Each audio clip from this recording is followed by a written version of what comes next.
Boa tarde, queridos irmãos. Mais uma vez, felizes estamos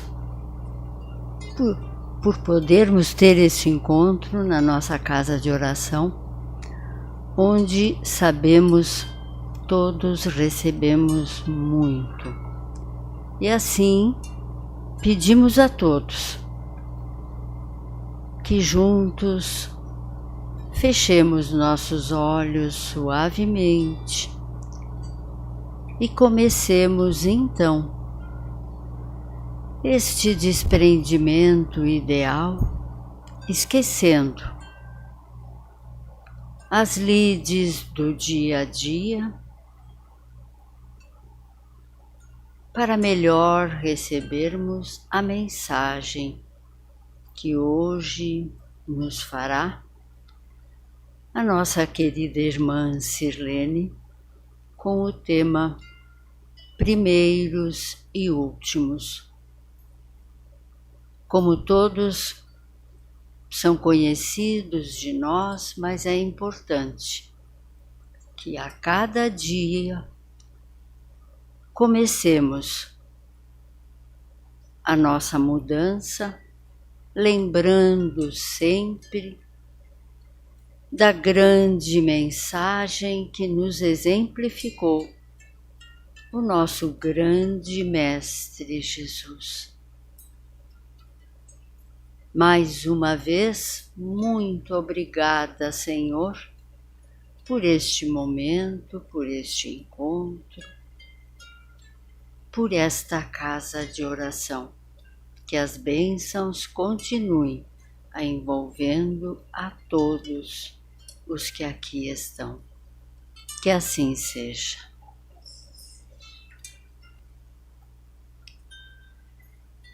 Meus irmãos, meus amigos, boa tarde a todos nós.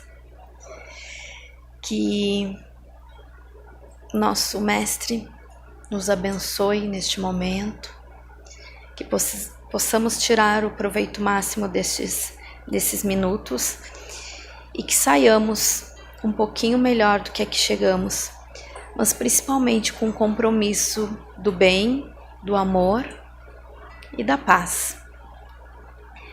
O nosso tema de reflexão, ele está neste livro, A Jornada de Amor. Os autores são Júlio César Grande Ribeiro e Maria de Lourdes Cordeiro Silva. E o capítulo que eu irei comentar é o 24. Primeiros e últimos.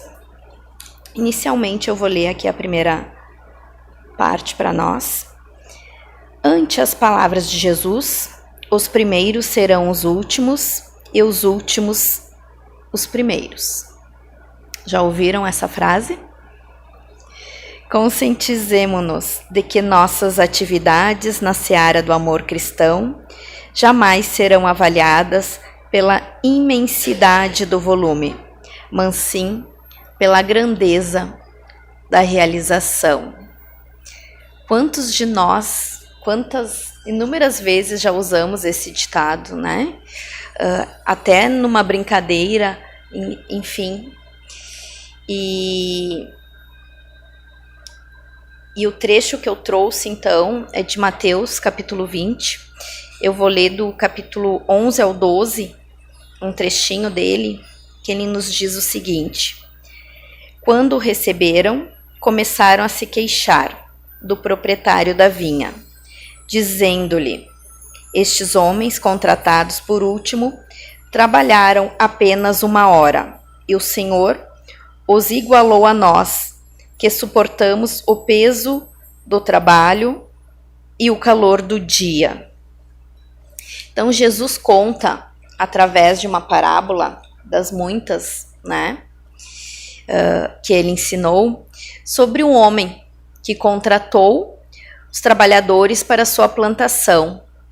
E ele saiu de madrugada contratando. Então, contratou um pela madrugada, contratou outros ali às 9 da manhã, e foi indo assim até chegar às 5 horas da tarde. E ao fazer o pagamento, ele começou pelos últimos, né? E pagou todos com o mesmo valor, que era 1 denário. E por certo, os contratados primeiros ficaram indignados e reclamaram, porque entenderam que deveriam ter ganhado a mais, né? E o homem explicou que os primeiros cobraram 1 denário e ele pagou com o valor combinado. Os últimos não foi combinado nada e por isso ele resolveu pagar todos de uma maneira igualitária. E o que nos vale pensar? Qual é a nossa reflexão sobre isso? Que é sobre o chamado, né? O chamado para a seara de Deus, o chamado para a vinha, que representa a tarefa que nós podemos realizar, que nós podemos, de uma forma até de cooperação com o Cristo, ou a serviço dele. E a questão que nos fica é: como temos recebido este chamado? A gente tem ouvido? A gente tem trabalhado em virtude do chamado de Deus? Ou a gente nem tem percebido que Ele nos chama? Né? A parábola fala que Ele foi chamando desde a madrugada, né? E chegando lá nos últimos, né? Ah, porque vocês não estão trabalhando? Ah, porque ninguém nos chamou. Não, então venham. E trazendo para o nosso mundo, como é que a gente ouve esse chamado?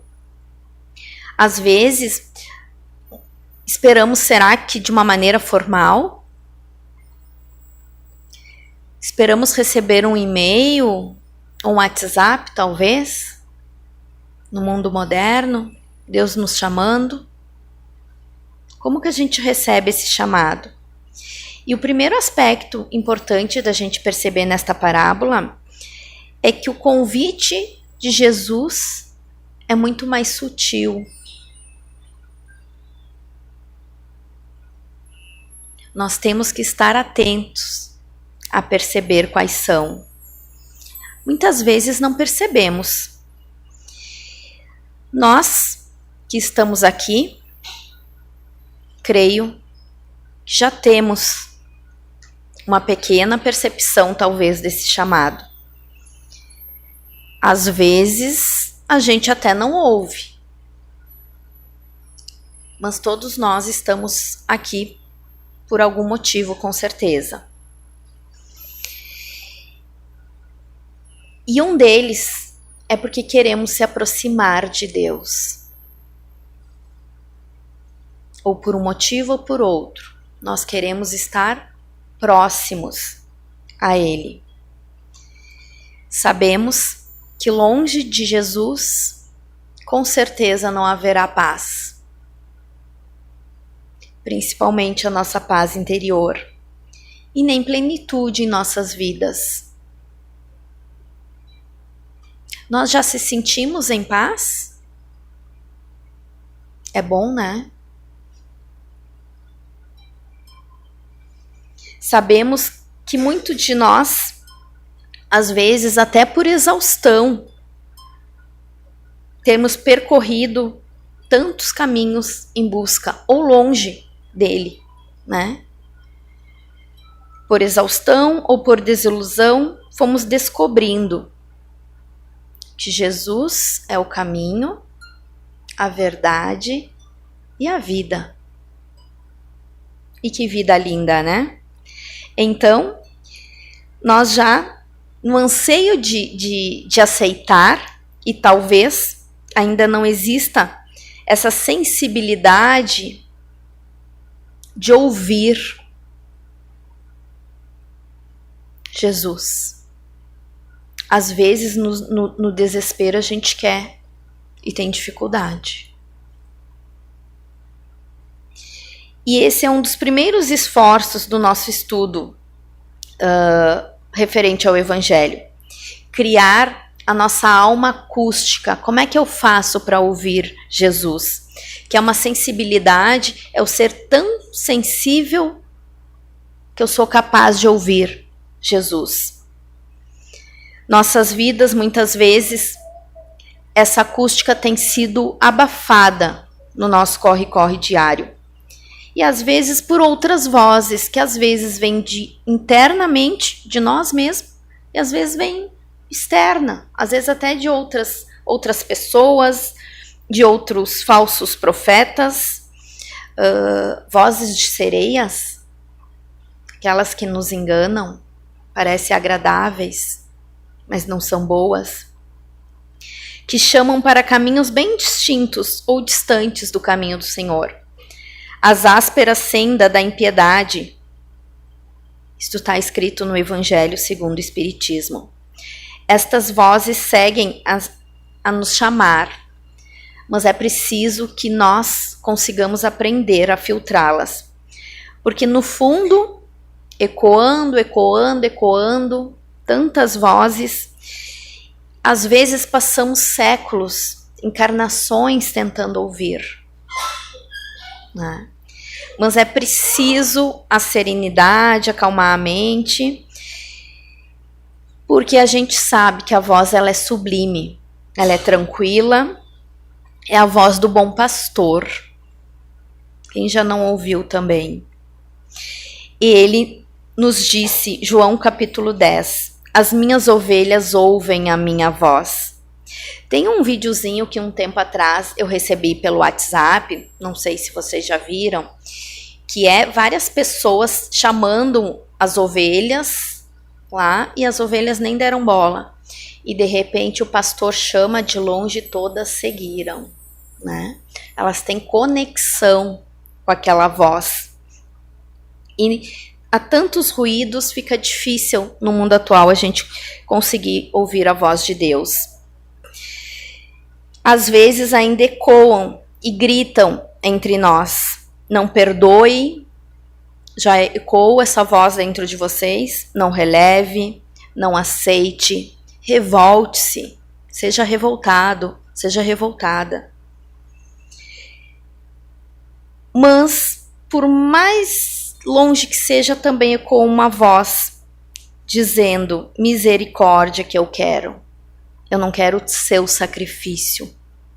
Quando a gente não perdoa, quando a gente não releva, é nós que fizemos o sacrifício. Outras vozes também, aproveite ao máximo, que a vida é só isso. E não é só isso, né? É preciso ter muita sensibilidade, disciplina, autocontrole para escolher qual voz escolher. Qual a voz que nos leva a evoluir será? Amor ou ódio? Perdão ou punição?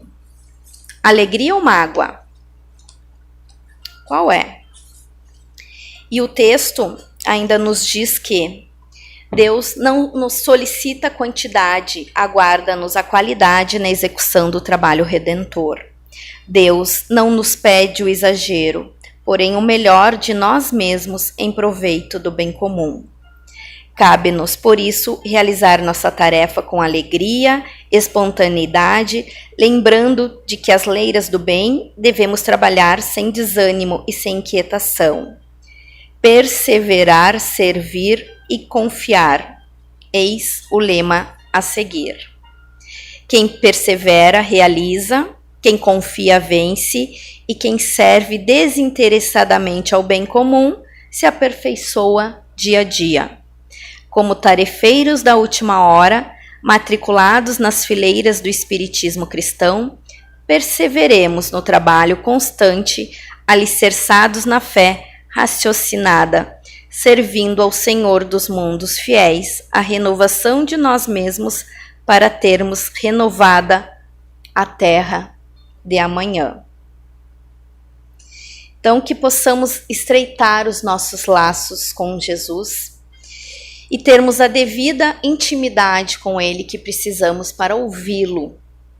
a fim de que saibamos identificar de todos esses chamados que a gente ouve no dia a dia, qual é o chamado da seara do bem, o qual temos a presença viva de Jesus em nossa vida.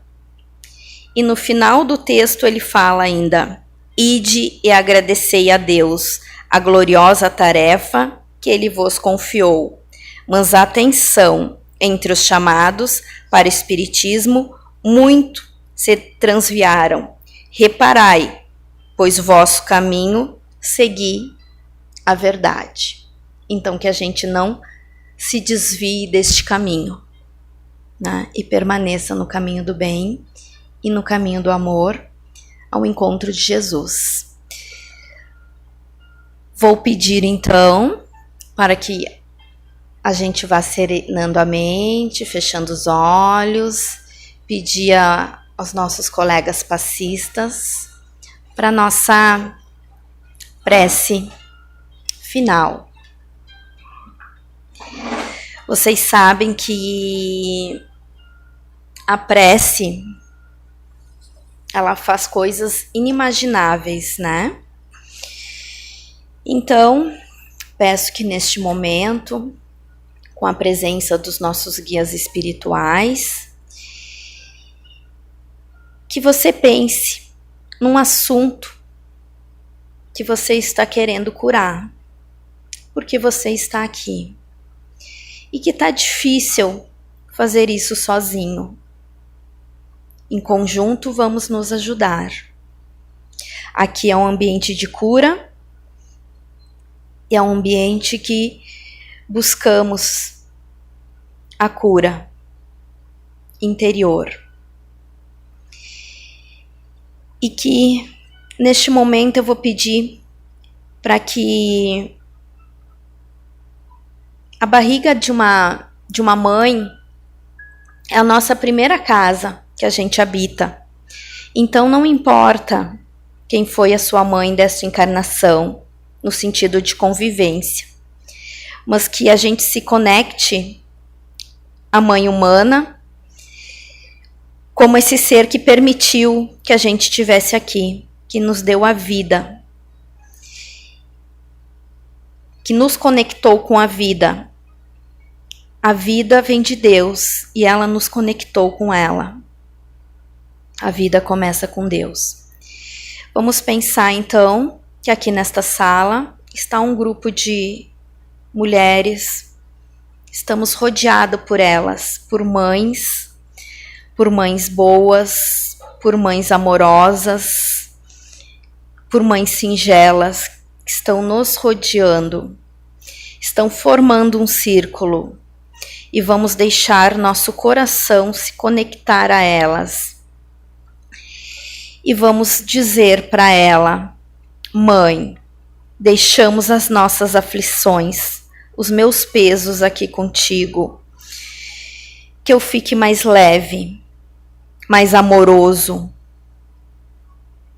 Maria, Mãe Maria, que eu possa descansar um pouco no seu colo. Deixo a minha gratidão por todo o seu amor. Que eu seja um pouquinho criança para descansar no seu colo. Que eu consiga sentir a calma desse grupo que está de mãos atendidas para nós, que lançam para todos nós flores de esperança e que possam curar as nossas feridas. E elas nos dizem: você, filho, você, filha, nunca esteve só. Você não está sozinha e nunca estará. Se fortalece e caminha nesta vibração de amor e de paz e de luz. Vamos dizer: graças a Deus, Jesus Mestre querido, obrigada por este momento, obrigada por este dia, que retornamos aos nossos lares com muito mais amor e muito mais leveza. E que assim seja, e assim será. Gratidão.